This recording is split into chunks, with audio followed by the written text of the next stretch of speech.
Attention, sous les applaudissements bien sûr de l'assistance, j'ai l'honneur et le plaisir d'inviter le nouveau président du Conseil présidentiel de transition, l'illustre économiste Fritz Alphonse Jean, à prendre la parole.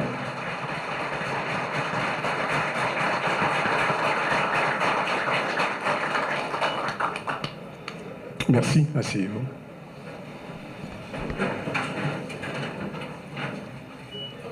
Monsieur Leslie Voltaire, président sortant du Conseil présidentiel de transition, chers amis, chers collègues du CPT, Monsieur le Premier ministre, Monsieur le Président de la Cour de cassation, Mesdames, Messieurs les membres du gouvernement, Mesdames, Messieurs les représentants des grands corps de l'État, Mesdames, Messieurs les membres du corps diplomatique, Monsieur le Directeur général de la Police nationale d'Haïti, Monsieur le commandant en chef des forces armées d'Haïti, Monsieur le général des forces multinationales, cher ami Otongue, Mesdames, Messieurs les représentants du secteur privé des affaires, Mesdames, Messieurs les représentants des organisations des sociétés civiles, Mesdames, Messieurs, en vos rangs, titres et qualités, sans oublier le représentant, l'ex-président de Burundi, représentant de l'OIF. Peuple haïtien, dans 10 départements, et dans la diaspora, bonjour tout le monde. Aujourd'hui, le moment est venu pour moi de prendre le relais pour assurer la coordination du Conseil présidentiel de transition. Permettez-moi d'abord de reconnaître et de saluer les efforts de ceux qui m'ont précédé à ce poste. Cher ami Gardi, cher ami Leslie, merci. Je salue également les organisations signataires de l'accord de Mondana, qui ont placé leur confiance en moi pour les représenter au sein du Conseil présidentiel de transition. Le chemin est ardu et rempli d'embûches, mais nous nous attelons à la tâche. Cette passation aujourd'hui revêt un caractère symbolique, mais combien important, parce qu'elle démontre notre engagement envers l'alternance. Le travail doit se poursuivre. Il s'articule bien entendu autour des axes fondamentaux de la transition. La question sécuritaire, la gouvernance, le redressement économique et les élections. Il y a urgence, car les populations de l'Ouest et de l'Artibonite, pour ne citer que celles-là, requièrent des interventions concrètes et rapides de l'État pour se remettre des méfaits de la violence exercée sur elles. Nous tenons à saluer leur courage. La violence est instrumentée par des trafiquants de tout acabit. Drogue, organes et personnes, armes et munitions, sans oublier les entrepreneurs politiques et certains éléments du secteur des affaires. L'insécurité a créé des besoins additionnels et exerce une pression sur les ressources déjà insuffisantes que l'État devrait canaliser, par exemple, vers la santé, l'éducation, l'épanouissement des jeunes. Peuple haïtien, ça fait plus passer 20 années depuis ma palais sous effondrement système économique qui arrivait à créer tellement misère et inégalité sociale dans le pays panois. Et en 2016, les maps sortis dans le Parlement ont été annoncés combat sous gros défis, problèmes économiques et inégalité sociale. Moi, j'ai sonné l'ambition pour ça pas arriver dans le chaos cannibale, ça n'a vivre jeudi. Côté certains monde qui dans le secteur économique et politique, ils mettent des armes dans les jeunesse pays, puis au fait, ça ils connaissent pour détruire la vie avec bien pour ces actions et traîner nous dans la honte ça que nous vivons jeudi. Jeudi, quand bombé ça nous arrivé là, on kidnappé, femmes violées, un pile monde perdit la vie avec bien, un pile monde courir quitter le pays, puis aller prendre refuge dans l'autre pays. Ces conséquences violentes.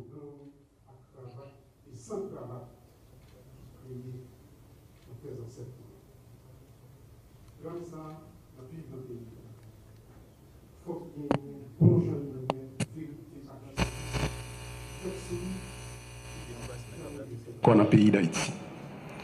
Je dis, au XXIe siècle, là, l'État doit investir dans le développement économique, technologique, social, pour l'éducation, santé, logement, infrastructure et agriculture. Nous obligés à dépenser un pile d'argent dans acheter balles et examens pour lutter contre gangs criminels toute qualité. Je salue le courage de la population, courage policiers nous. Les populations qui ont gommé tout partout, même gens, comme Leslie Voltaire se dit là, moun dans l'ouest, moun dans la Tibonite, captant de nous saluons courage. Les amis kenyans qui viennent mettre main dans la bataille que nous avons menée pour nous croiser en sécurité. Nous ne pas oublier d'autres amis nous. El Salvador, Jamaïque, le Bahamas. Nous profitons de une minute de silence pour tous les policiers et soldats et les policiers kenyans qui tombent dans la Tibonite. Une minute de silence, s'il vous plaît.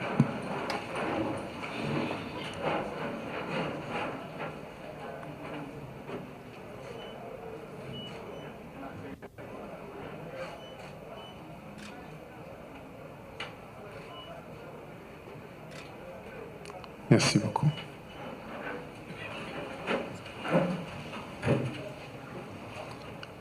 Malheureusement, le commandant Parison, qui était supposé venir, il y a un inconvénient, mais nous devons saluer devant tout le monde pour courage.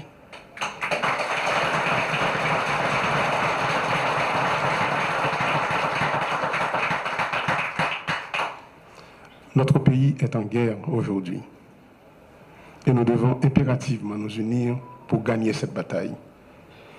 Est-ce pourquoi j'insiste sur un budget rectificatif de guerre qui oriente les dépenses dans la direction des défis qui se dressent devant nous.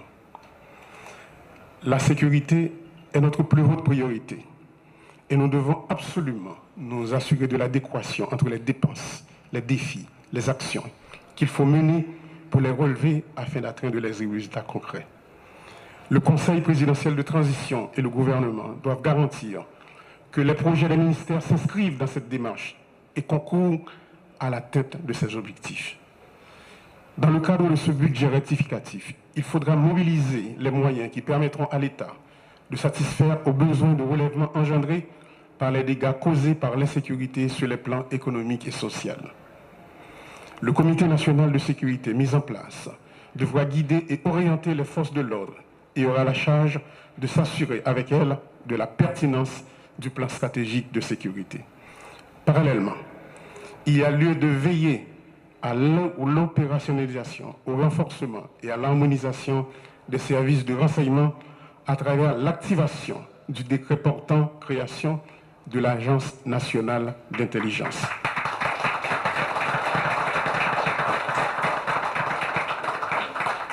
Sans un effectif adéquat, les forces de l'ordre ne seront pas en mesure de mettre fin à l'insécurité. Fort de ce constat, cette année même, plus de 3000 recrues seront formées pour combler le déficit en nombre de troupes sur le terrain, au niveau de la police et au niveau des forces armées d'Haïti.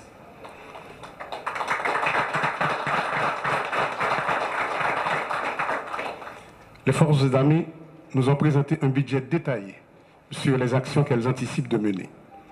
Monsieur le Premier ministre, le ministère de l'économie et des finances et celui de la planification doivent s'assurer de l'exécution effective de ce budget. Nous ne sommes pas en temps normal, il faut agir dans l'urgence pour éradiquer la violence. Il me plaît de vous informer qu'un protocole d'accord sera signé entre les forces armées d'Haïti et l'Agence nationale des aires protégées pour la mobilisation des agents des aires protégées dans la guerre contre les gangs armés. De plus, les démarches sont en cours pour un support aérien et maritime de façon à mieux protéger nos frontières maritimes et terrestres. Il est important de développer l'aspect de la lutte contre les enfants impliqués dans les gangs armés. L'État devra prendre les mesures afin de prévenir et empêcher l'enrôlement des enfants et des jeunes dans les gangs armés. De plus, il faut renforcer la Commission nationale de désarmement, de démantèlement et de réinsertion, comme d'ailleurs le souhaite le Premier ministre Alexis Didier Fils-Aimé. Le déficit de gouvernance de l'État est l'un des points essentiels auxquels il faut s'attaquer. Il produit un effet néfaste sur la crédibilité de l'État auprès de la population, dans la mesure où il ne coïncide point avec l'établissement d'un terrain de jeu égal pour tous dans un contexte de capture de l'État par certains groupes. En résultent les dysfonctionnements que nous observons. Je crois fermement au rôle que doit jouer l'accès à l'information dans la promotion de la bonne gouvernance.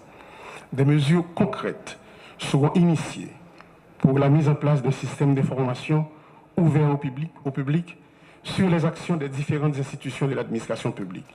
L'appui aux institutions de surveillance, ULCC, CSCCA, CNMP, entre autres, sera maintenu.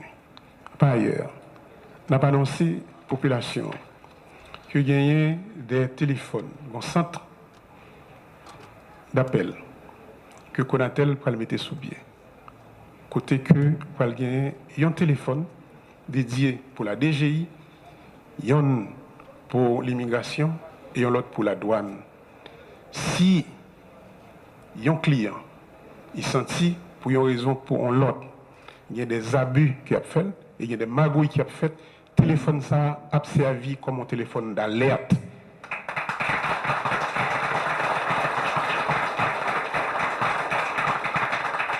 Sur le plan économique, l'objectif consiste à poser les jalons en vue de casser le rythme de décroissance des 6 dernières années.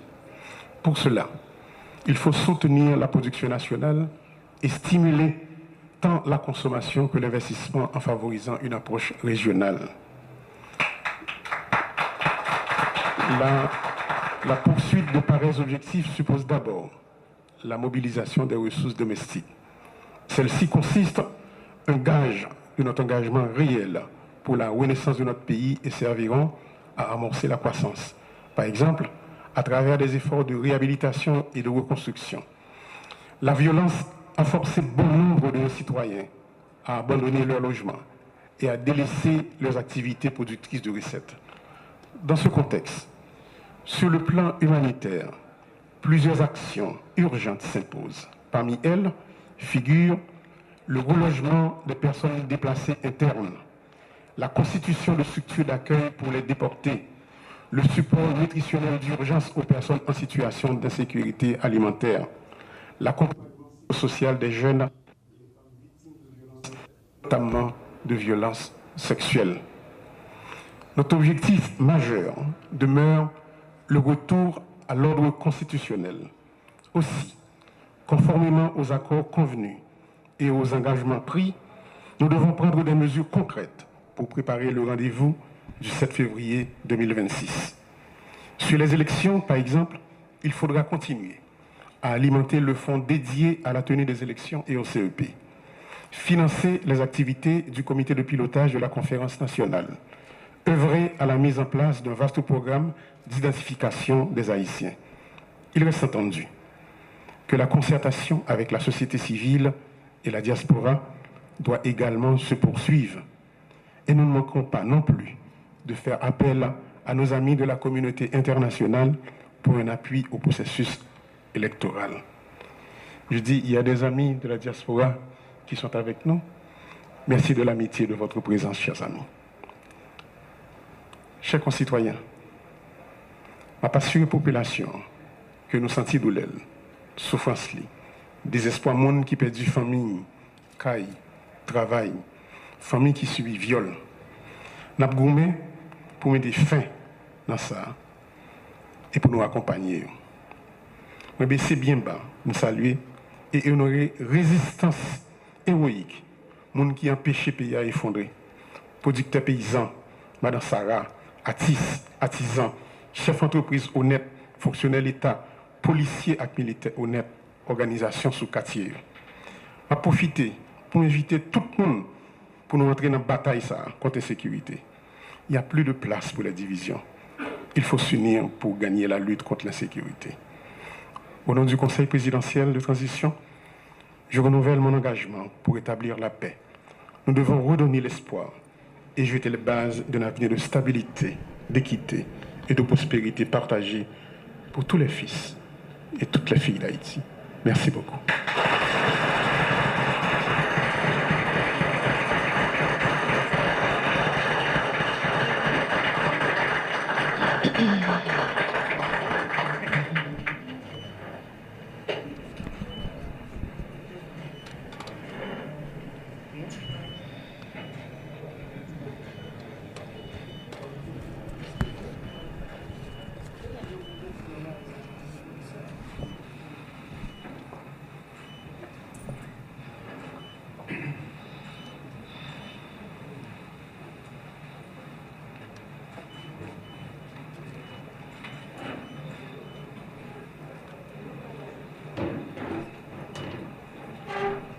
Asseyez-vous.